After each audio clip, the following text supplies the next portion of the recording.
on, I guess, waiting on my brother. Um, he should have been back here an hour and a half ago. And what I mean by should, like, I don't know. It's like, I try to make these habits for him, but I don't know. I'm trying not to get bent out of shape about it all. But um, this leads to my topic, which is what is a crisis? Because something else has happened in my family. Nothing. I don't know. I was about to say nothing serious. However, it depends on who you hear it from, right? And that's kind of what I'm about to go into when it comes to crisis. Um, Trying to get myself some water. I took a shower and oiled my face. So if I look kind of crazy, that's why. Um, and I'm about to go sit out here on the balcony where it's going to be kind of steamy. I'm not happy about the steaminess, but then again, I'm not trying to have my brother interrupt this conversation I want to have with all of you out there. All right. Sorry. I'm trying not to put ads on.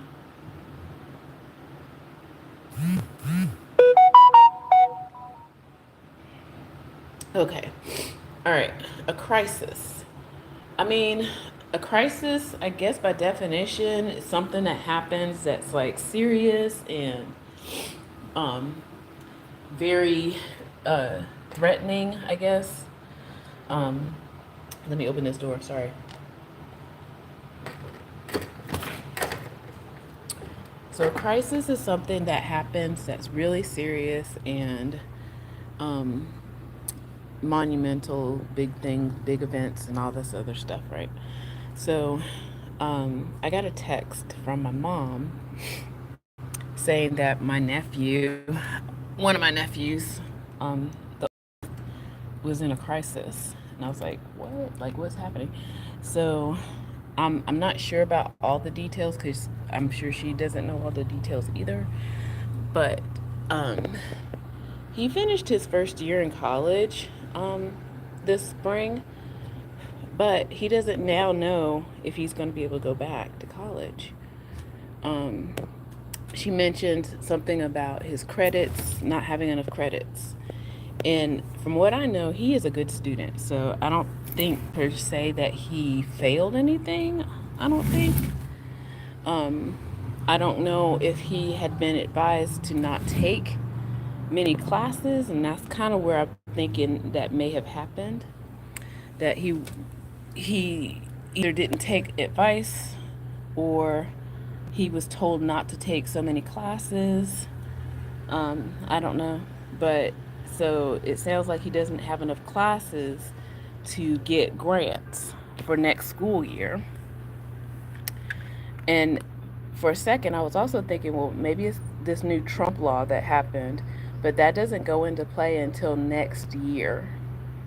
So I don't know again about all the details. So this is what I mean by crisis. Sorry, this is really sloppy today. It's like bugs flying in my face and all this stuff. But anyway, um, hello there, Veronica. All right, so a crisis. I mean, his school, he doesn't start back at, I don't think, until at least September. And if he was just relying on federal grants in order to go to school, that should not be a hurdle. Um, I mean, again, I wish there were other details I can disclose, but because I don't know as much as I could know, I wish I'd know. Maybe I can text him and find out more. But me as a teacher, I have access to a lot of resources and to be able to help him if he so chooses. Even if it's like applying for scholarships, he's got a couple of months. And there's other things he could work. He could um, let's see.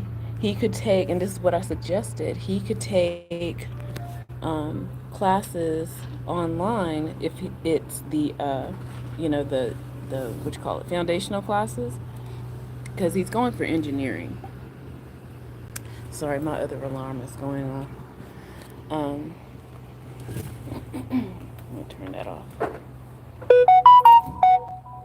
But yeah, so those are the things that he could do, my nephew, and it's not as much of a crisis as it is a small hurdle in what is life. Life happens, right?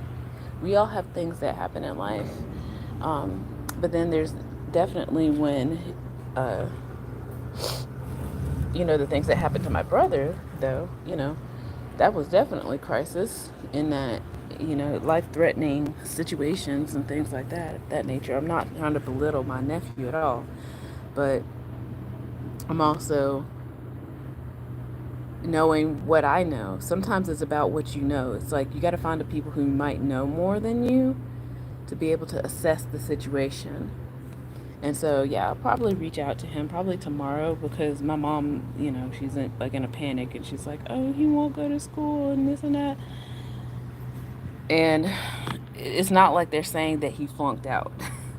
He just can't get federal money, you know? And if that's the case, then find other money. Sometimes you just got to actually go out and put some effort in some things. Um, there's work study, which, I did work study. Um, there are things that can be done, you know. But yeah, so that's kind of where we are with that in life things. Sorry, that was like kind of like a messy uh, thing. But I mean, when we all deal with things in life, like earlier this summer, like what's so funny is like I was going through some things on my computer, and I still need to do some digital purging or whatever. But I was going through my computer, and I saw that I was working on something, and it was like 23 days ago. I'm like, man, this summer is flying by. It's like I don't remember because I'm always, and I hate to say this, like attending to my brother right now and worrying about him and things like that. It's like I can't continue to do that, and that's a life thing on my end where I've got to get him in a place where boundaries got to be respected, you know. So that's where I am because I got to live my life. I'm planning some things, and it's just got to be that way. All right, so this week has been an interesting week. I have gotten some things done. Speaking of my brother, made some headway with some of his care. I was actually able to talk to a nurse with his insurance um, that's going to be a case manager on that end, which is good. Um, and this again, file this goes into the you don't know what you don't know and what you don't know kind of thing. That she was telling me about this paperwork that I can sign that gives me more access to his care because I'm the one actually doing all the stuff. And see, that's the thing. Where all these HIPAA laws are there to protect the patient, of course, but what if the patient doesn't know how to do anything? Who's going to take care of the patient, right? And I'm also still stuck in this whole limbo of power of attorney, which again, my brother, he would totally give me power of attorney. It's just that I got to find two witnesses to, verify that he is my brother. And he's never lived in this city until he came here under these conditions. Um, I mean, I could ask some of my friends, and they would probably vouch for us, that kind of thing. But it leads to a lot of other sticky things where I don't want to put my friends in that kind of position where legally, yeah, he is my brother. He's my brother, right? But I don't know. It gets weird. I don't want things to get weird. Oh gosh. Okay. I need to eat, and I just can't have my life be wrapped around my brother's care.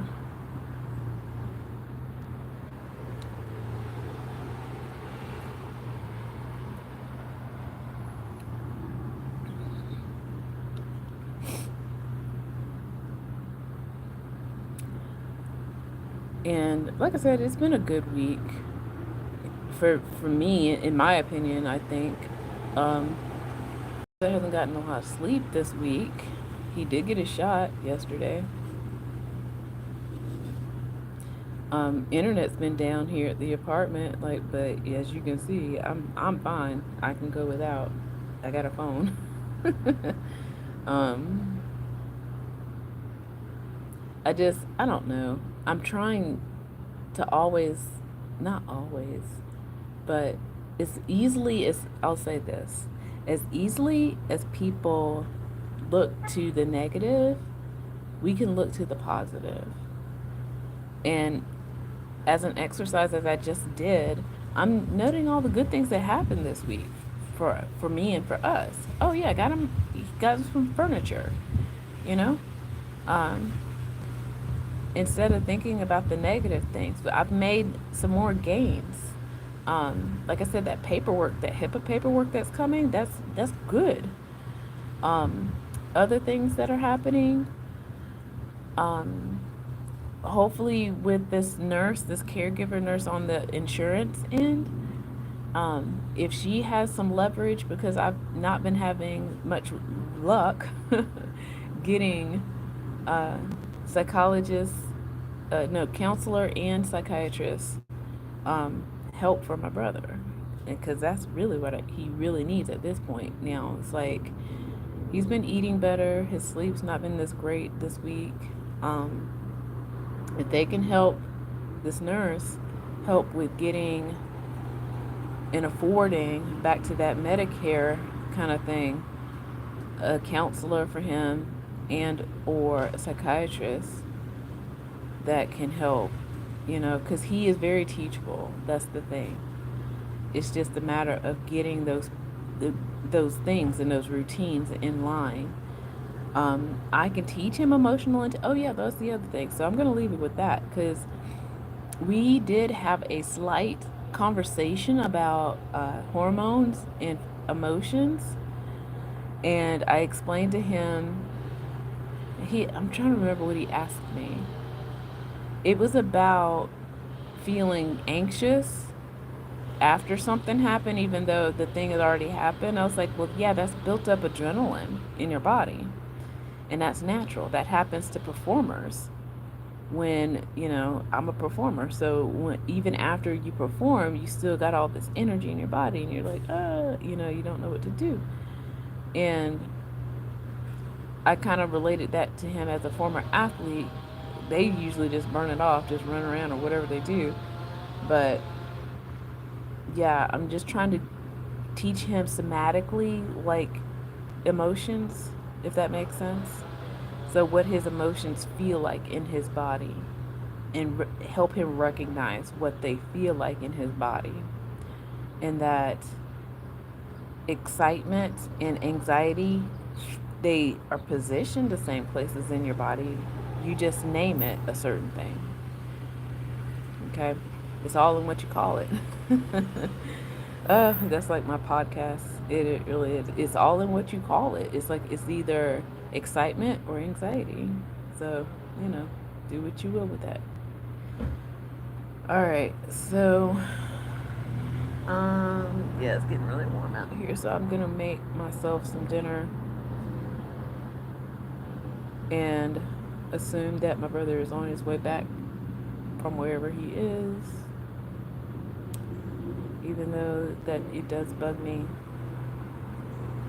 that I don't know, maybe again it's that anxiety. It's all in what you call it, right? Oh my gosh. All right, with that I'm gonna say take care, y'all. um we're doing good. It's all in what you call it. What is a crisis? It's all in what you call it. All right, bye.